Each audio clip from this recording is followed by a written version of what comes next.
So, good morning, everyone, and thank you so much for joining us today for this medicine safety webinar.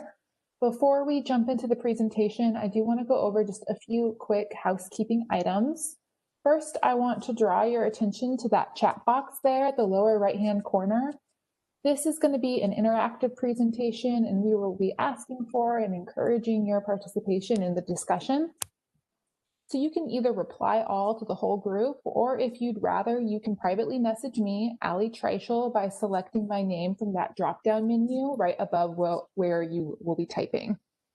I'll also be monitoring this chat box for any questions that might come up throughout the presentation for our Q&A portion. So please feel free to type in any and all questions, and we'll get to those at the end.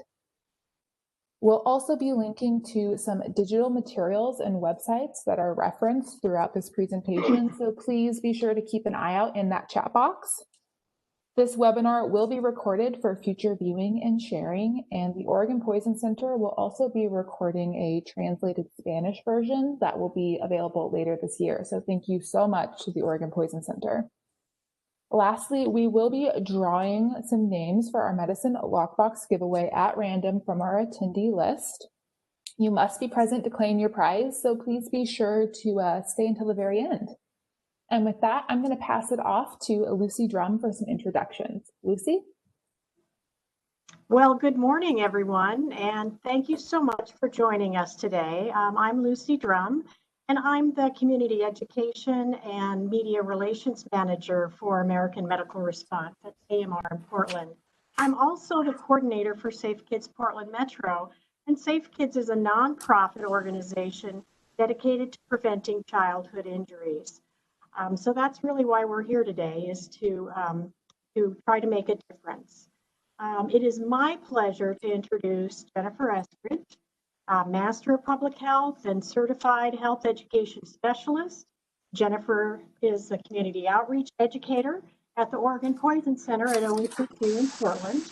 Her role at the Poison Center is to educate the community about poisons, poison prevention, and to promote the services of the Regional Poison Center.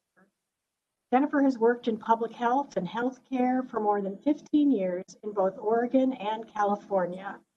Well, Jennifer, take it away. Awesome. Thank you so much. I'm really happy to be here. Good morning, everybody. Thanks for joining us. Our goal today is to provide you some information about medicine-related poisonings, reminders about medicine safety, and strategies to keep families safe. We also want to connect you with resources as we have this discussion. So please keep an eye out for those and also take advantage of what's out there to use. So let's jump in.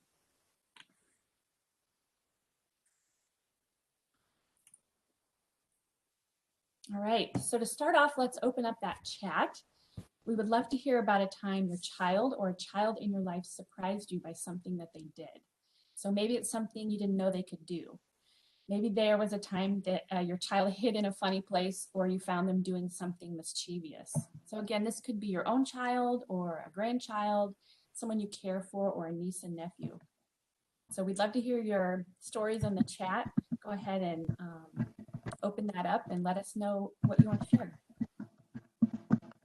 Yeah, we'll wait for some of those stories to come through the chat.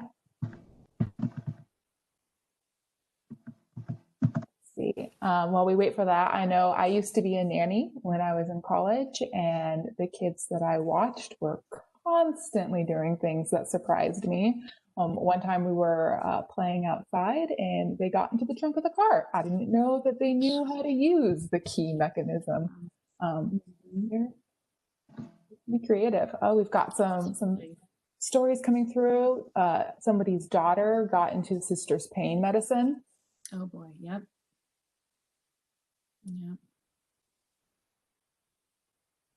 We've got a kiddo who, when they were 4, shoved a grape up his nose.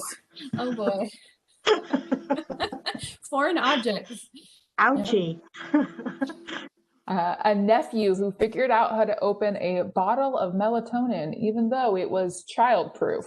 Okay. Oh boy. Yeah, absolutely. We'll talk a little bit about childproof versus child resistant. And melatonin too, that's a really common exposure among young children. Absolutely. Oh, interesting. Yeah. Well, I know in my own experience, I surprised my parents when I was about 4 because I was able to reach up on the counter and take the Flintstone vitamins off the counter. I hid them behind the couch and I ate them for a few days. I only got caught because the neighbor boy followed me to my hiding spot and wanted in on it. I didn't share. I guess I was kind of selfish, but he told on me. And that actually was a good thing because my parents found out and could call poison control. And I was fine, which is great. That's a huge blessing. But just like with my story, sometimes the ways kids surprise us can be concerning, right? Like some of you mentioned some of those situations where kids were eating things or putting things in their body that could be a little dangerous or harmful. But it does remind us to consider things from a child's perspective, right? And think differently about how we do things in our child's environment. So keep these stories in mind, and if anything else comes to mind, feel free to add it. We'll come back to this idea in a few minutes. So what exactly are we talking about when we say medicine? Well, it can be pills, liquids, topical creams. It can be prescribed by a doctor or purchased over the counter. So this includes, adult medicines, vitamins, supplements, cough and cold medicines, even gummy vitamins, eye drops, and diaper rash products. So you might not always think about eye drops or diaper rash cream as a medicine, but it actually is. It has an active ingredient, and that active ingredient is intended to cause a reaction, right? It's either intended to treat something or prevent something from happening. The number of prescription and over-the-counter medicines in the U.S. households continues to rise each year. This means there's a greater chance of kids being exposed to medicine. Nationwide, every 9 minutes, a young child goes to the ER because they got into medicine. And every hour, a young child is hospitalized because of it. So that means they were sick enough to be admitted to the hospital. And nationally, every 12 days, a child dies because they got into medicine. We see some similar trends in Oregon, where poisoning from drugs and medicine is the top cause of hospitalization for children. So when we talk about medicine poisoning, this means a couple of things. Kids got into medicine they weren't supposed to have. Kids were given the wrong amount of medicine, or kids were given someone else's medicine. So that could be a grandparent's medicine, sibling's medicine, right? Or even a pet's medicine. That happens too. So who's most at risk? Well, young children learn about the world through their senses, right? So they're seeing things, they're touching, they're tasting things. They also have very limited ability to control their own behavior. So when you combine that curiosity with low impulse control, the temptation to touch and taste things in their environment is high. This is especially true when medicines can look like candy. We have some examples here with medicines and their look-alike candy counterpart, just to show you how hard it can be to tell the difference. Even for adults, right? So imagine a child finds a pill on the floor or a countertop. They have no way of knowing if that's Advil or it's a brown M&M.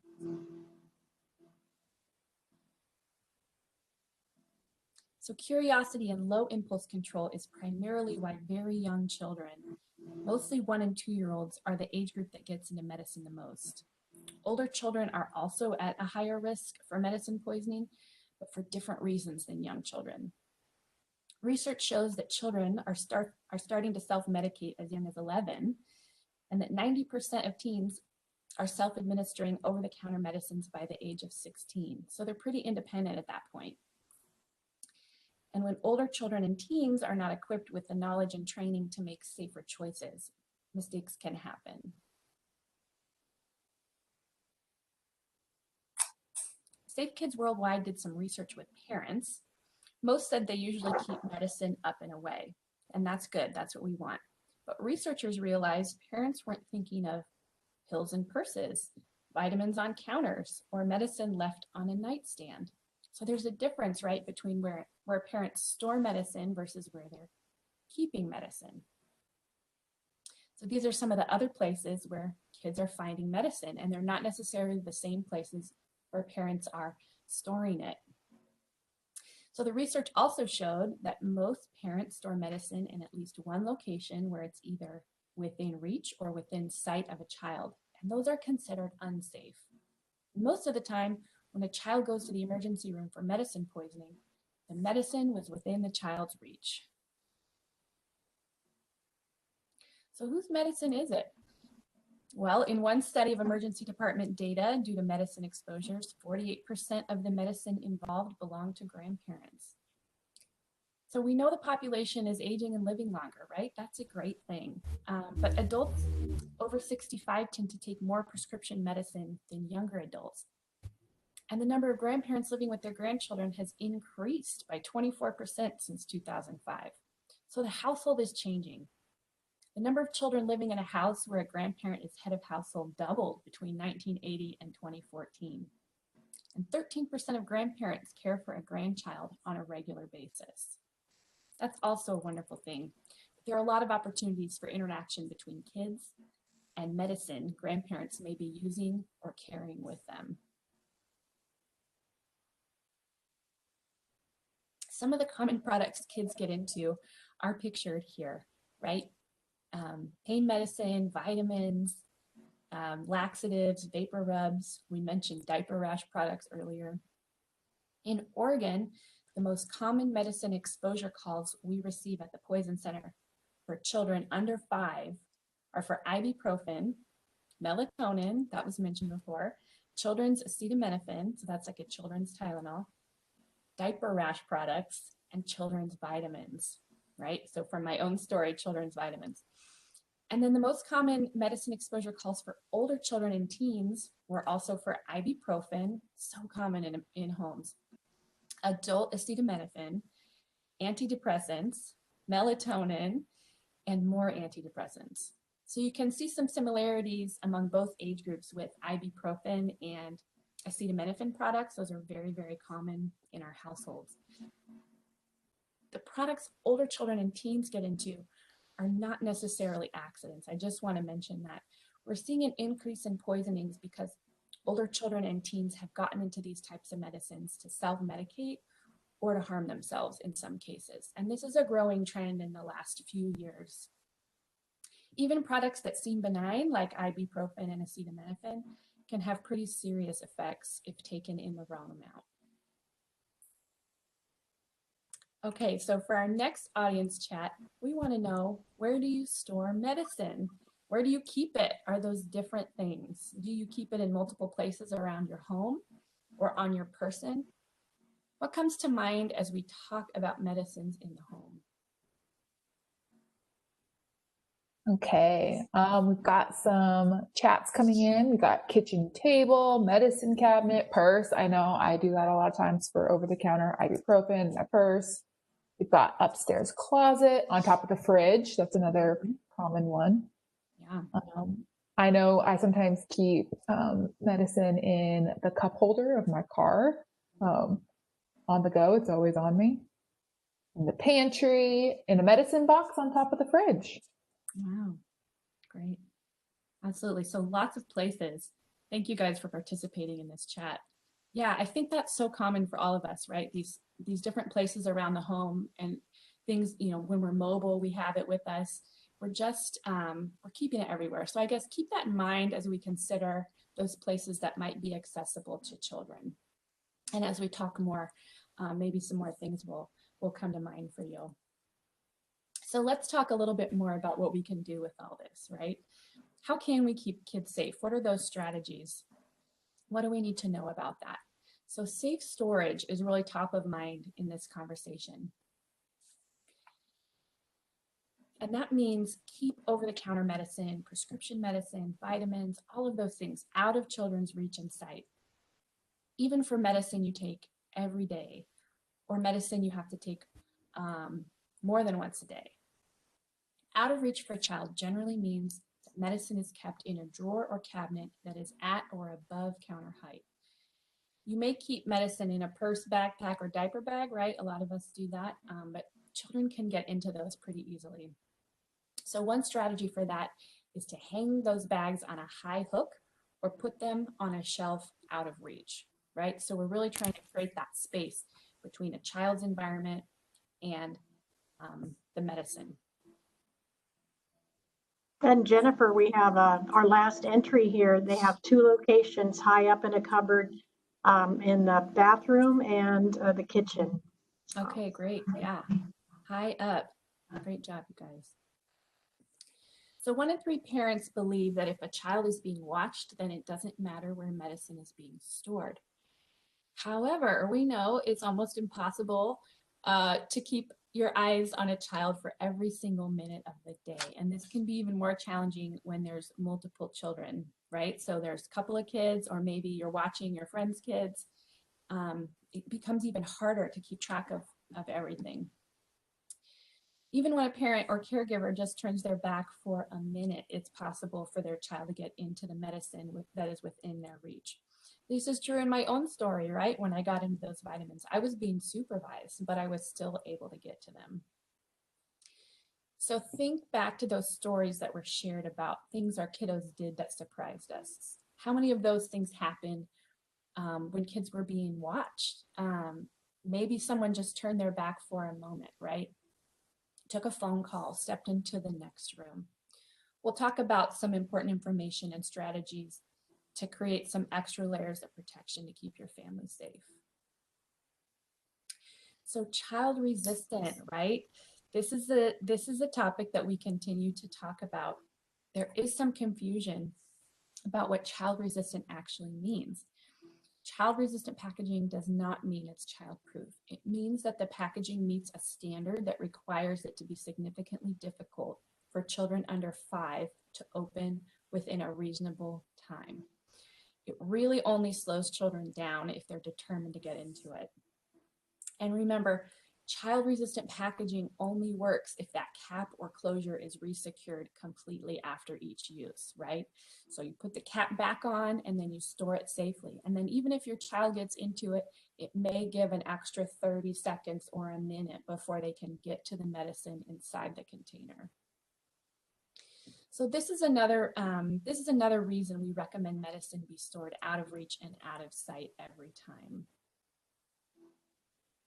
So we know that as kids get older, they're more adventurous, right? They're curious about the world around them and become little explorers, climbing on things, finding out what's going on in their environment. About half of all the over-the-counter medicine-related poisonings involve a child climbing onto a piece of furniture or counter to reach medicine. So this suggests storing medicine out of reach is not enough. It needs to be stored out of sight as well. So for our next chatbot question, where are some of the places in your home that your child likes to climb? Are these places near where you store medicine? Use the chat box to share your ideas, guys. I'll give everybody a few seconds to type in the chat box there. On the couch. Mm-hmm. Chairs, Mm-hmm. counters, the banister. Oh, yeah. Right, lots of places that'll give them a little leverage or a new perspective on their world. Again, these sort of brainstorming or conversations help us understand those places a child might be able to reach if they see medicine, right? If they really want to get at something, they're going to use all of those things to get there. So speaking of climbing, here's a great example of a climber who could get to something way up high.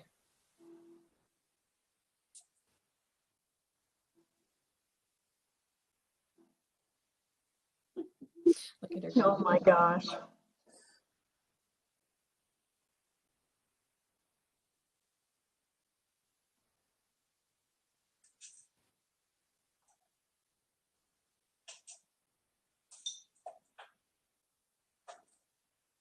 Oh my gosh. She's determined. Yeah, we've got a comment in the chat that's both impressive and scary. Oh yeah. Absolutely. Absolutely. So it looks like she went up there to get a pen that was at the top of the fridge. A pen. A pen. So you get the idea. If she knew she could see medicine up there, she could get to it potentially, right? I mean, I Oh, boy. don't know if you guys have seen kids in your life climb like that, but that is a reality for a lot of families. So that's why we recommend taking it a step further and locking it up if possible. Right, medicine lock boxes and bags are a great way to do this. We have a few examples here on this slide, but even using a locking cabinet or a simple cabinet lock can go a long way to adding that extra barrier of protection for your family. You can see the woman in this photo is using one of those very simple over the knob cabinet locks, and she's securing whatever's in that cabinet. And Poison Center recommends this as part of broader universal prevention strategy for all your medicine, cleaning supplies, marijuana products, and e-cigs or vapes if you have those in your house. All those things can be dangerous for kids. So this is a great way to keep everything in one place, right? Collect it all, keep it in that cabinet, and then lock it. And these boxes are also really helpful. The bag, I know I have one. I use it when I travel or I'm on the go, and I put my medicine in that bag. It packs in your suitcase. You can keep it in your diaper bag. And these are going to provide that extra layer of protection we're talking about. So remember too that visitors and family and friends who come to your home will need a safe place to store their medicine. So whether they're coming for dinner or staying for a few days, handbags, overnight bags, even a jacket, all those things might have medicine in it. And it's really important to keep in mind where other people keep their medicine matters. So just to review a few things we talked about, we want to keep all those medicines in their original package so there's no confusion about what's in the container, right? So keep it in the bottle rather than transferring it to a plastic bag or another type of container. Those child-resistant lids are not childproof, but they can help slow a child down if they're secured properly every time. And then we want to keep medicine and vitamins out of a child's reach and sight. Even things you take every day. You can see the woman in this photo is putting those really high. And think about places where you store medicine, as well as places you're keeping medicine, which is a little bit different. But as we know, we're keeping medicine places on our person or within reach for convenience typically. So if you do need to use those easy open containers, right, maybe there's some dexterity or arthritis in the hands, got to be really careful about where you keep that. So if you're using the easy open lid or you're using a pill minder, you do need to add an extra layer of protection, either locking it up or putting it really, really high where a child can't get to it, because those things are not child resistant. Those types of packaging are not child resistant. And then with friends and family, really easy way to do that is when they come over, just say, hey, my child is really curious right now, and they're probably going to go through your stuff. So do you mind if we put it up here, and then designate that cabinet or that high shelf, or even a closet with a lock on it if they're just there for a couple hours. That's a real easy way, straightforward way to find a safe place and make it convenient for your guests.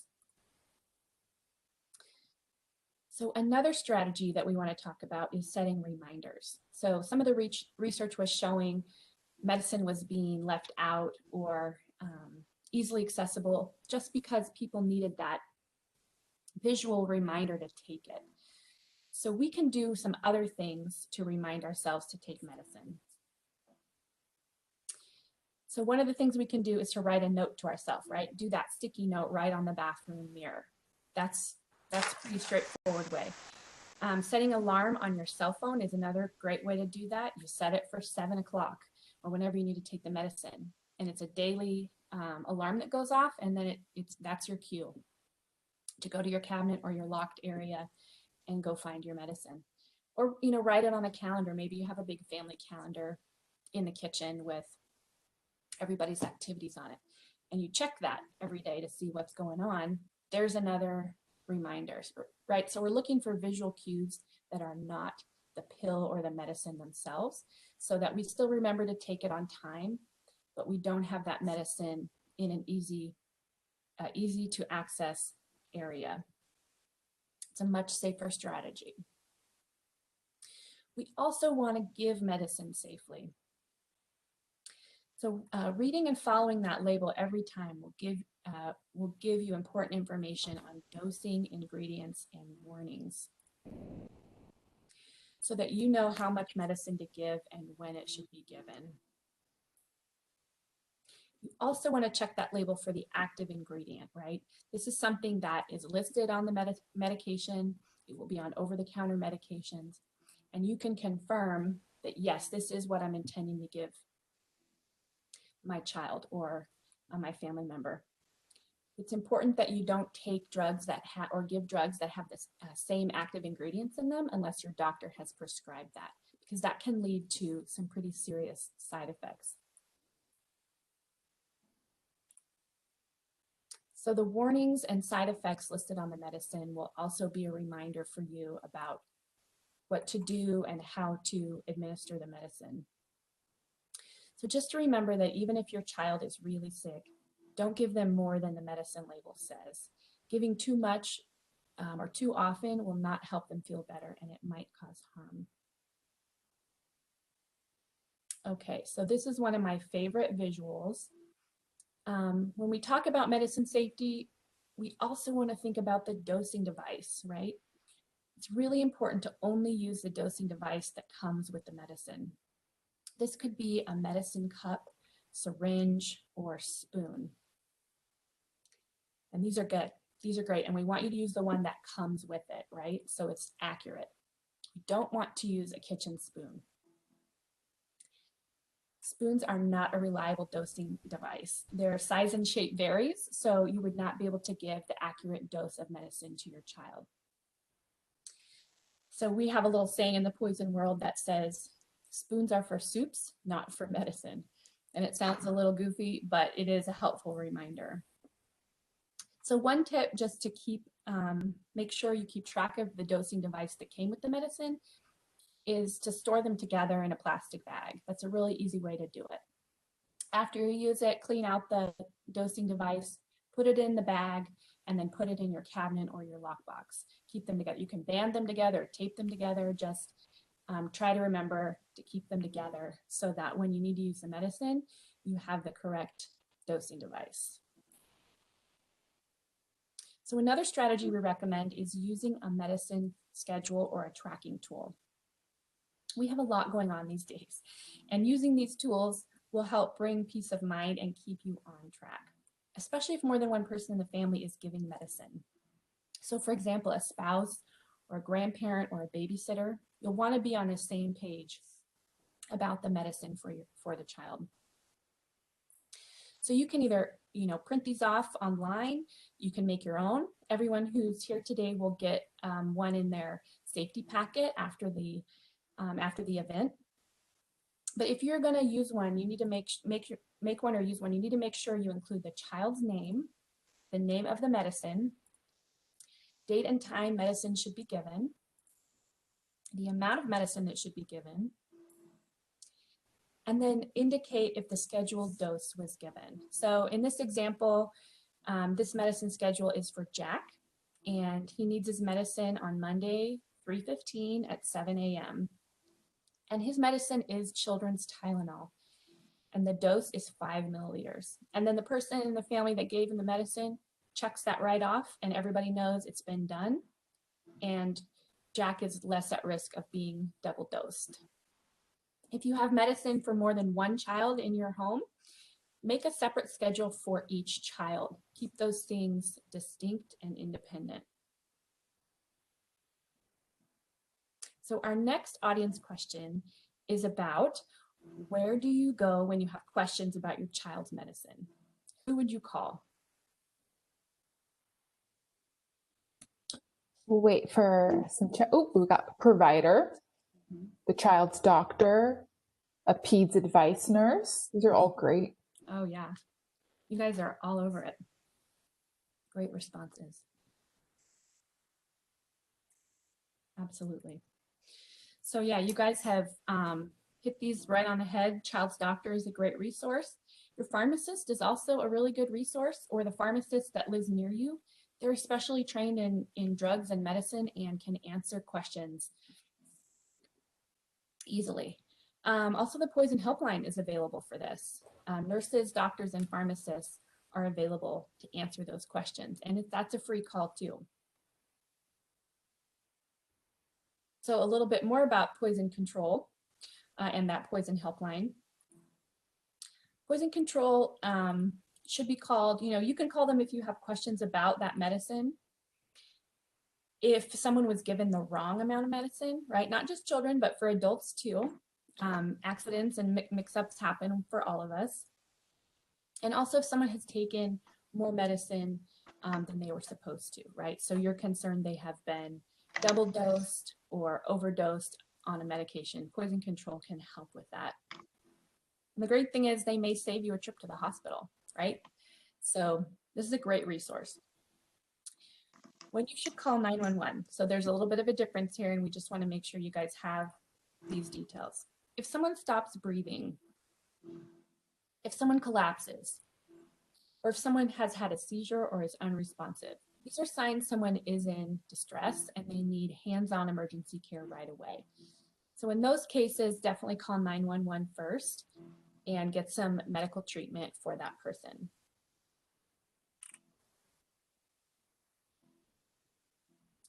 So a little more about the poison helpline. The poison helpline is 1-800-222-1222. This is a national number. So all poison control centers use it, and you can be anywhere in the country and call this number and get connected to local poison control. When you call, nurses, pharmacists, doctors are trained in toxic exposures and poisons and can answer your questions and give you emergency treatment advice. So in this slide, we have a gentleman here on the phone. He's looking at a bottle, and we'll say he's calling poison help. And this is one of our poison specialists named Mike, and he's a pharmacist, and he is helping this person through his questions. So if there is a poison emergency, they will tell you what to do and help you through that emergency. And we work really closely with paramedics, doctors, and hospitals who call us every day for advice. We're open 24 hours a day, 7 days a week. We know things happen on holidays and weekends and in the middle of the night, so please don't hesitate to call. And it's free, guys. A lot of people don't realize poison control is a free service for you. They do not ask questions about insurance. It's also confidential. This is part of your medical care, so just remember that your records are kept secure. And if you need translation or help in another language, Poison Control has access to 150 languages, and also for folks who are hearing impaired. So there's no better time than right now to prepare for a poison emergency. We're going to go ahead and get that poison control hotline programmed into your phone. So for this activity, I'd love everybody to get their mobile device, hopefully that's within reach, and open up a new text message. So pretend like you're texting someone for the first time. In the to part of that message, enter the number 797979.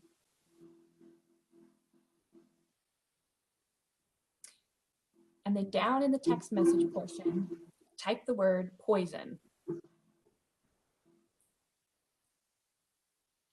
And when you're ready, you can hit send.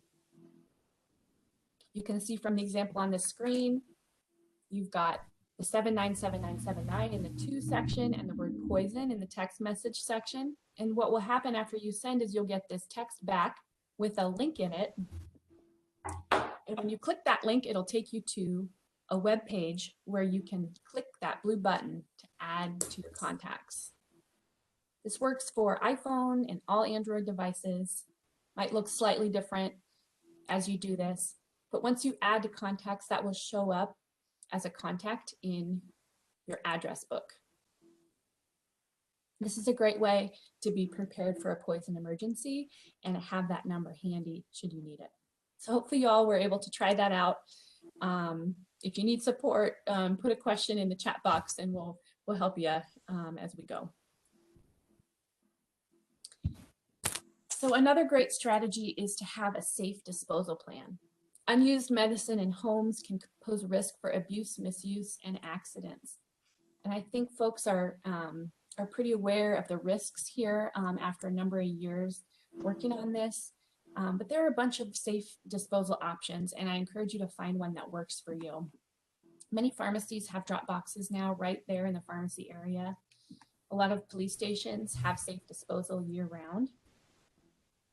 If you don't have any of those nearby you, there's actually an FDA flush list, which is a list of medicines that the FDA has said are okay to flush down the toilet. They're not going to cause environmental harm.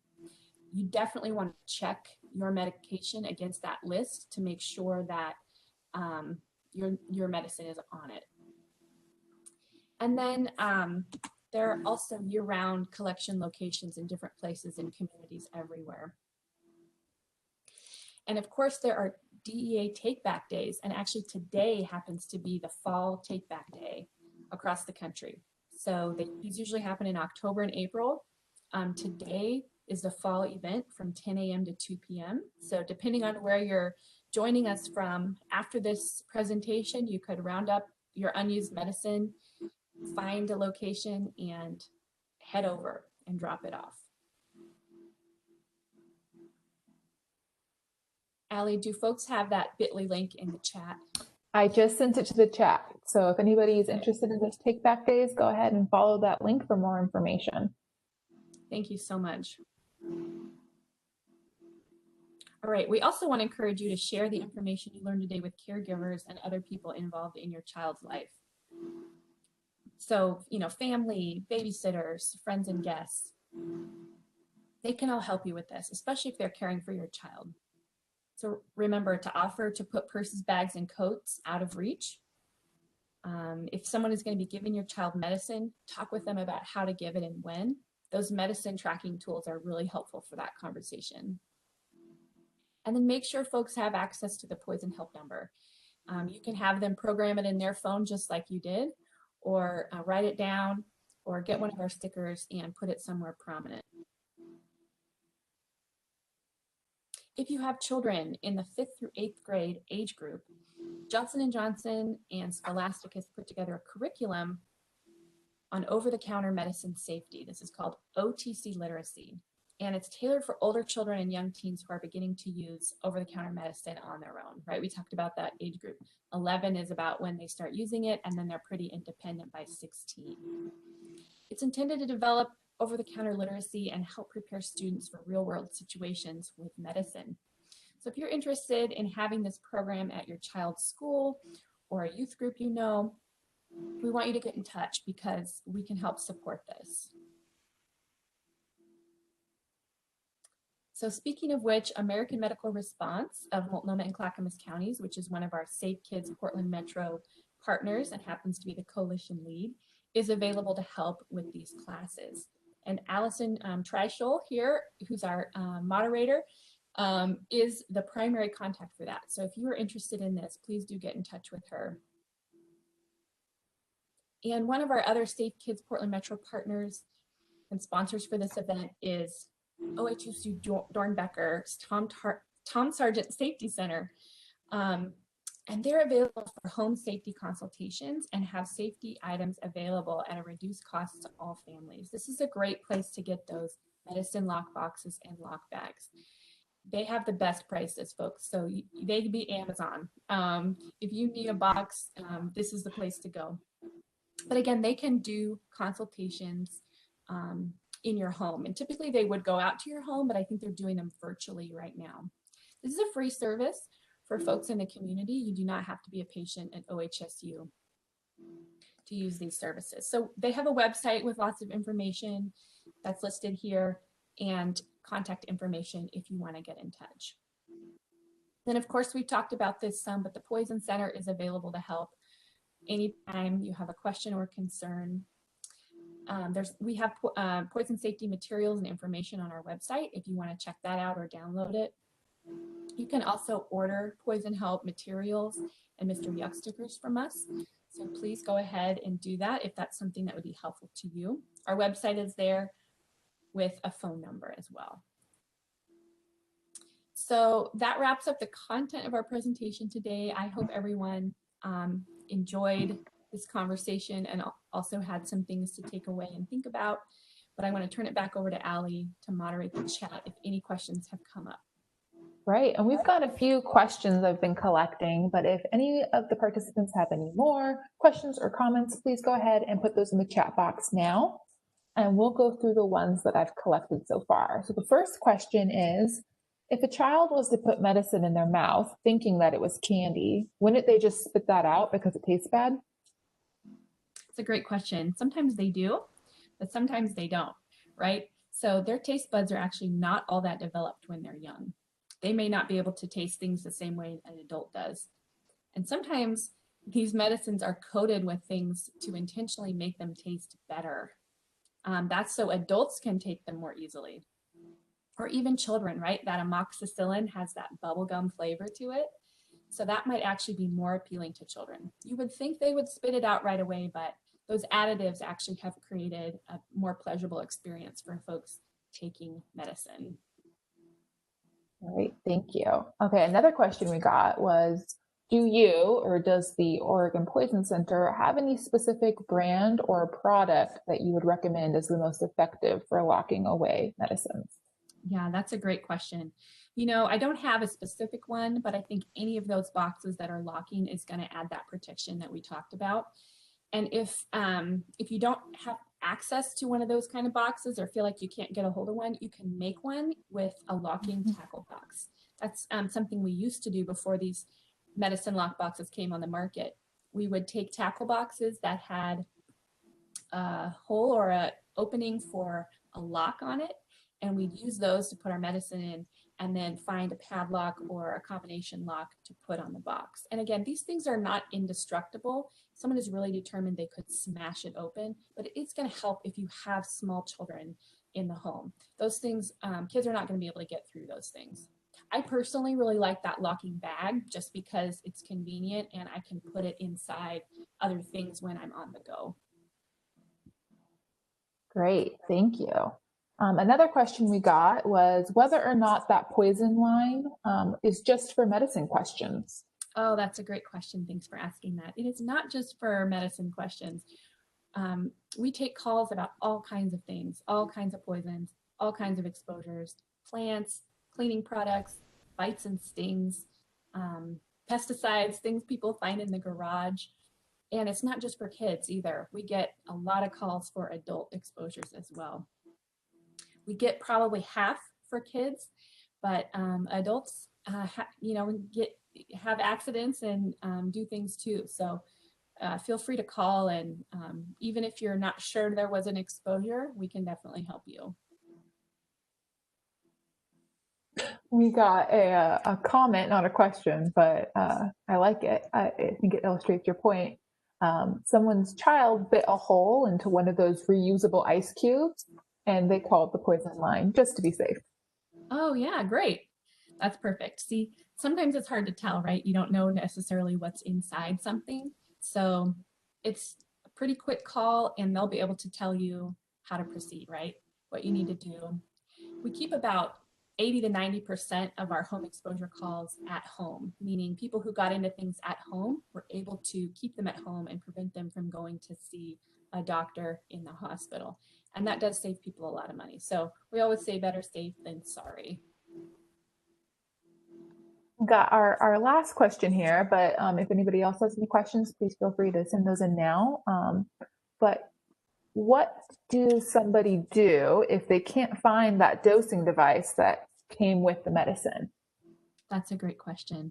And that happens, right? I mean, even when we try to keep things together, oh yeah, things disappear. So my best advice to you is to call your pharmacist or call the pharmacist at the pharmacy you go to and let them know what the medication is and that you lost the dosing device, and they'll be able to direct you, right? You can even take it in and show them, and they have those things at the pharmacy and they can recommend one that would be an adequate replacement.